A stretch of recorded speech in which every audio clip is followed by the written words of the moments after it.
तो नमस्कार दोस्तों, आज हम सीखेंगे what is the mix design. Mix design क्या होता है, हर एक स्टेप को जानेंगे और सीखेंगे हर एक स्टेप के बारे में। अक्सर ये पूछा जाता है कि what is the mix design, mix design क्या है, इसे क्यों बनाया जाता है, कैसे तैयार किया जाता है, इसके कितने स्टेप हैं। तो हम एक एक करके सीखते हैं। चलिए स्टार्ट करते हैं एक एक करके सीखने के लिए। तो पहले हमारा question what is the mix design. Mix design अगर आपसे पूछे तो मिक्स डिजाइन का क्या मतलब है, मिक्स डिजाइन क्या है, तो एक आपका आंसर देना होगा। आंसर बताता हूं। अगर आपसे पूछे मिक्स डिजाइन क्या है, तो मिक्स डिजाइन का मतलब है ऐसा मिक्स तैयार करना जिसमें सीमेंट, सेंट, एग्रीगेट और पानी का सही रेशियो रहे, ताकि हमें ड्यूरेबिलिटी, स्ट्रेंथ, वर्कबिलिटी अचीव कर सके हम। ये इसकी सही डिफिनेशन हो गई। अब हम और इंडिया में अपने एक आईएस कोड के हिसाब से चलता है। आईएस कोड कितना होता है 1062 2019 और आईएस 456 2000 के अकॉर्डिंग हम ये सब तैयार करते हैं। तो चलिए हम स्टार्ट करते हैं कि पहला स्टेप डिजाइन स्टूपलेशन, मतलब कि इनपुट डाटा। अगर हम कोई स्ट्रक्चर खड़ा कर रहे हैं तो हमें क्या क्या इनपुट होना चाहिए, क्या क्या डेटा होना चाहिए हमारे पास कि हमें कि स्ट्रक्चर खड़ा कर सके। तो हमने यहाँ पर लिखा है कि कंक्रीट का ग्रेड हम कौन सा लेते हैं, M20 लेकर चलना है, M25 लेकर चलना है कि M30 लेकर चलना है। ठीक। और सीमेंट की टाइप, कौन सी सीमेंट की टाइप होनी चाहिए, OPC होना चाहिए या PPC होना चाहिए। ठीक है, ये अपनी सीमेंट की टाइप हो गई। अब एग्रीगेट साइज 20 mm होना चाहिए या 10 mm होना चाहिए। ठीक। एक्सपोजर कंडीशन माइल्ड होना चाहिए, मीडिएटर होना चाहिए। मतलब ये अकॉर्डिंग करता है वेदर के अनुसार, इन्वायरमेंट के अनुसार ये हम करना है। और रिक्वायरमेंट स्लम कितना होना चाहिए। मेथड ऑफ कॉम्पैक्शन, किस मेथड से हम कॉम्पैक्शन करेंगे। वाटर एब्जॉर्प्शन भी चाहिए हमको।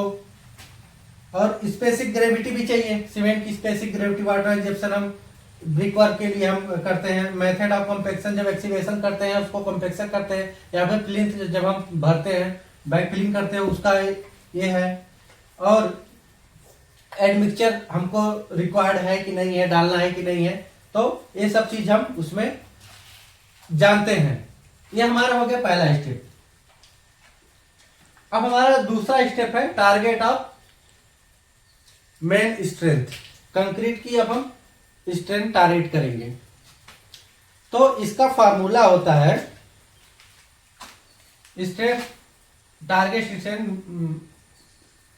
FCK plus 1.65 plus S। अब इसमें FCK क्या होती है, ये क्या चीज है, और S क्या है। FCK होती है किसी कंक्रीट की कैरेक्टरिस्टिक स्ट्रेंथ, किसी भी कंक्रीट की, मिक्स डिजाइन कंक्रीट की कैरेक्टरिस्टिक स्ट्रेंथ, और ये कांस्टेंट वैल्यू होती है 1.65। और S standard division. Standard division होता है कंक्रीट के ग्रेड के अकॉर्डिंग आता जाता रहता है कंक्रीट। अगर अब चलिए ये चीज मालूम हो गया। अब हम यहां से लेकर चलते हैं। पहला हम ले लिए हैं कि M25 ग्रेड को हमको कंक्रीट करना है।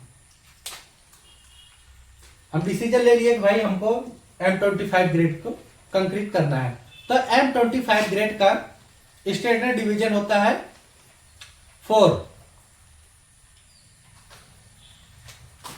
यहां पर S=4 मेगा पास्कल या न्यूटन पर मिलीमीटर स्क्वायर ले सकते हैं। अब हम ये चीज हमको डेटा मिल गया। अब हम क्या करेंगे, देखिए FCK हमारा क्या है, M25 का जो ये है, ये कंक्रीट की कैरेक्टरिस्टिक स्ट्रेंथ होती है M25। अब यहां पर हम 25 लिखेंगे। प्लस 1.65 प्लस 4, ये आ गई। ठीक, अब इसको ऐड कर देंगे। ऐड करने के बाद ये हमारा आएगा, यहां पर लिख देते हैं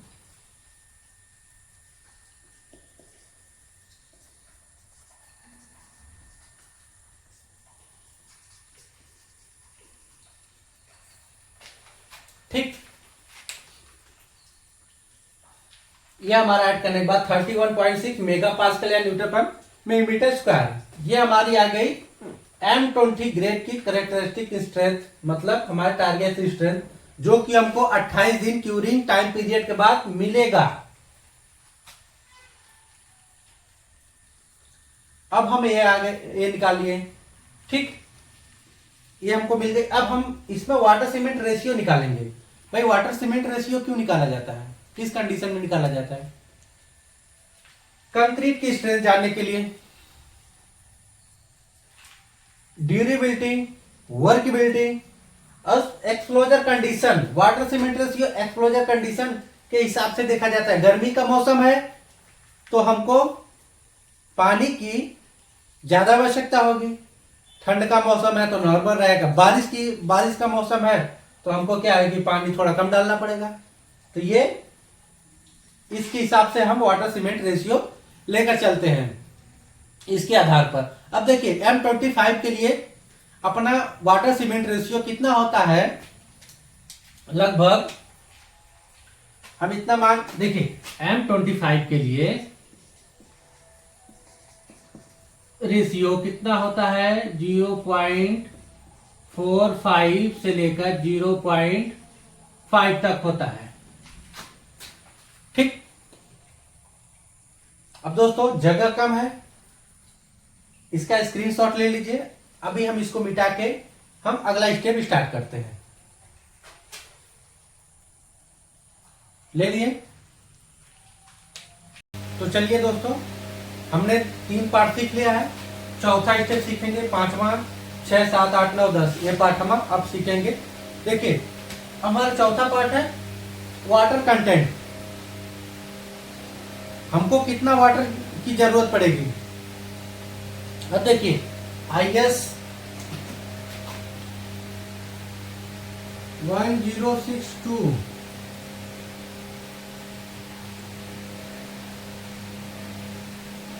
2019 के अकॉर्डिंग इस टेबल के अनुसार हमें 20 mm एग्रीगेट, हम 20 mm एग्रीगेट लेकर चल रहे हैं। तो हमें 20 mm एग्रीगेट के लिए 20 mm के लिए हमें कितने पानी की आवश्यकता होगी, 186 लीटर पर m3।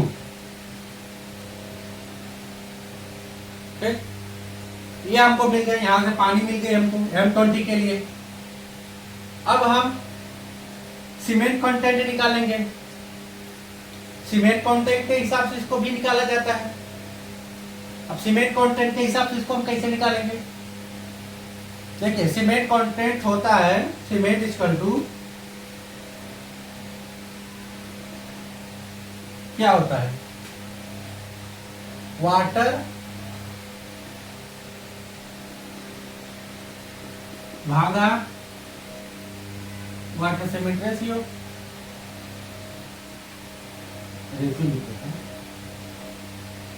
ठीक, अब हमको सीमेंट कंटेंट निकालना है। सीमेंट कंटेंट निकालना है। अब देखिए हमारा यहाँ पे लीटर तो आ गया पानी का। अब सीमेंट निकालेंगे। सीमेंट इक्वल टू, अब कैसे होगा, वाटर अपन 186। वाटर सीमेंट रेशियो M25 के लिए कितना था, 0.45 से लेकर 0.5, हम 0.5 लेकर चलते हैं। अब कितना आ जाएगा, भाग करेंगे,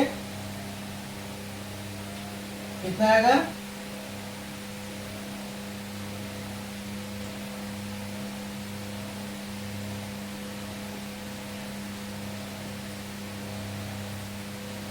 172 kg पर m क्यूब।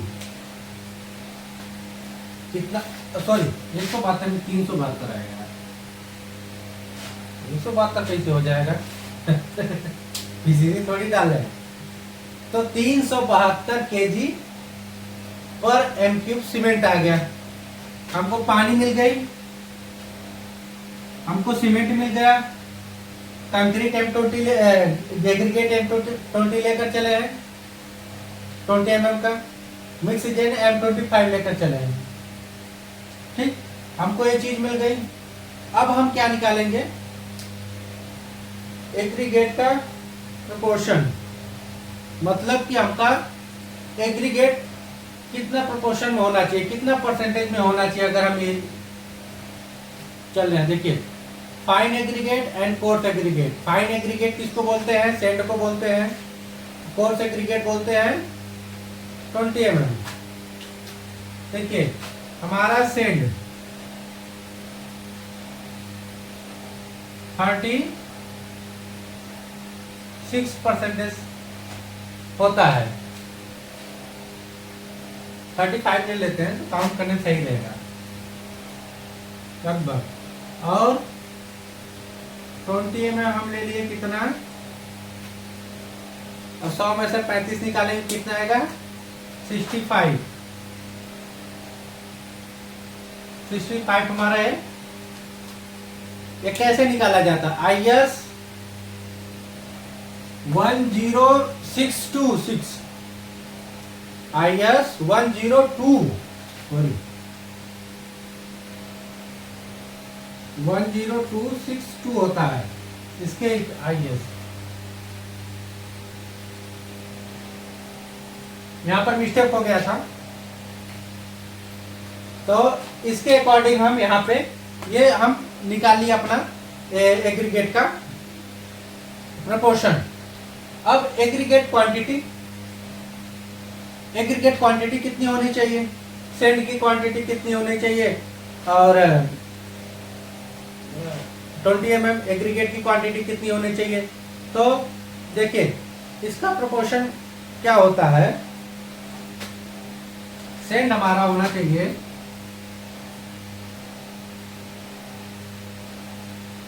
650 से लेकर 700 kg पर m क्यूब। एक m क्यूब में 650 से लेकर 700 kg पर m क्यूब हमारा सैंड होना चाहिए। और एग्रीगेट कितना होना चाहिए हमारा?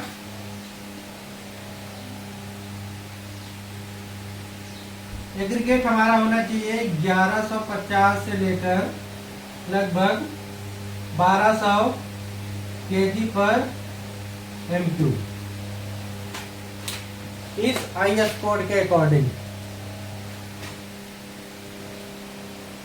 हमको यहां से इसका प्रोपोर्शन मिल गया, क्वांटिटी केजी में मिल गई। अब हम क्या करेंगे?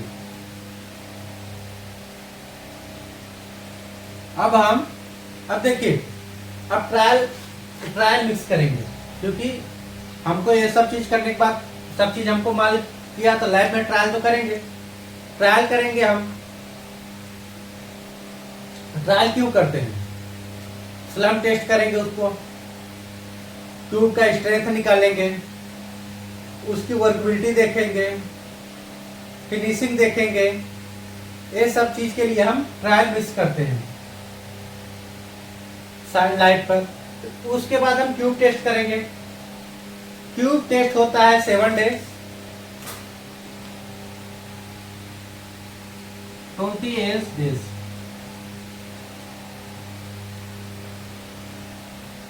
प्रॉपर क्यूरिंग टाइम पीरियड के अकॉर्डिंग हम इसका ट्यूब टेस्ट करेंगे। अब ट्यूब टेस्ट करेंगे। ट्यूब टेस्ट करने के बाद हम उसको ट्राई करेंगे, स्ट्रेंथ कितनी आ रही है हमारी। टारगेट ऑफ मेन स्ट्रेंथ कितनी आई थी? हमारा पहला नंबर पे आया था 31.6 मेगा पास्कल, यानी न्यूटन पर मिलीमीटर स्क्वायर। ठीक है, हम ग्रेड कौन सा लिए थे? M25। ठीक है, वाटर सीमेंट रेशियो लिए थे हम 0.5 लिए हम यहाँ से। देखिए पहले स्टेप में हमने निकाला था टारगेट ऑफ स्ट्रेंथ इतना आना चाहिए, और हमने M20 ग्रेड को लेकर टेस्ट कर रहे थे, वाटर सीमेंट इतना ले लिए। और यहाँ से स्टेप 4 में हम आ गए M20 एग्रीगेट के लिए 186 लीटर पर एमक्यू हमारा पानी होना चाहिए। अब यहाँ पर वाटर कंटेंट मिल गया, अब सीमेंट कितना चाहिए, इससे हमने इस पानी के हिसाब से हमने सीमेंट निकाल लिया 372 kg M25 ग्रेड के लिए हमारा सीमेंट हो जाएगा। अब यहाँ पर एग्रीगेट का प्रोपोर्शन सीमेंट एग्रीगेट कितना चाहिए, एग्रीगेट हमारा आ गया 35 से लेकर सेंट हमारा ये हो गया 35 और एग्रीगेट हो गया 65% हमारा हो गया। ये IS कोड 10262 के अकॉर्डिंग हमने ले लिया। अब एग्रीगेट की क्वांटिटी हमारे इस कोड के अनुसार 650 से लेकर 700 kg सेंड होना चाहिए और 1150 से लेकर 1200 तक हमारा एग्रीगेट होना चाहिए। अब यहाँ से मिल गया, सब चीज हम लैब टेस्ट करेंगे, ट्रायल करेंगे भरने के बाद, फिर हमारा 7 दिन बाद टेस्ट करेंगे 8 दिन। अब देखिए 7 दिन में कितना परसेंटेज आपका हमारा आना चाहिए, 7 दिन में कितना परसेंटेज हमारा स्ट्रेंथ आनी चाहिए, 60% के ऊपर आना चाहिए, 60 से 70% के बीच में हमारा आना चाहिए। उसके बाद 20 दिन में हमारा 99% आ ही जाता है। ठीक है, उसके बाद फाइनल हो जाएगा हमारा ट्यूब टेस्ट करने के बाद हमारी स्ट्रेंथ आ गई तो कंक्रीट सही है। तो ये सभी स्टेप के लिए हम ट्यूब टेस्ट करते हैं। तो दोस्तों मैं आशा करता हूं ये चीज आपको समझ में आई होगी। लास्ट में मैं एक चीज बताना चाहूंगा कि हम मिक्स डिजाइन के क्या फायदे हैं। कुछ तो फायदा होगा तभी हम मिक्स डिजाइन करते हैं। मिक्स डिजाइन के अनेकों फायदे हैं। हमको मैक्सिमम से मैक्सिमम स्ट्रेंथ का पता चलता है, कितना बिल्डिंग का स्ट्रेंथ है कंक्रीट का, कंक्रीट की ड्यूरेबिलिटी मालूम पड़ती है, वर्कबिलिटी मालूम पड़ती है, और सीमेंट की बचत होती है, सीमेंट कास्ट की बचत होती है, कास्ट में फर्क आ जाता है। तो ये सब चीजों के लिए हम मिक्स डिजाइन तैयार करते हैं। तो दोस्तों वीडियो अच्छी लगी हो तो वीडियो को लाइक करिए और चैनल को सब्सक्राइब करिए। आप इसका स्क्रीनशॉट ले सकते हैं।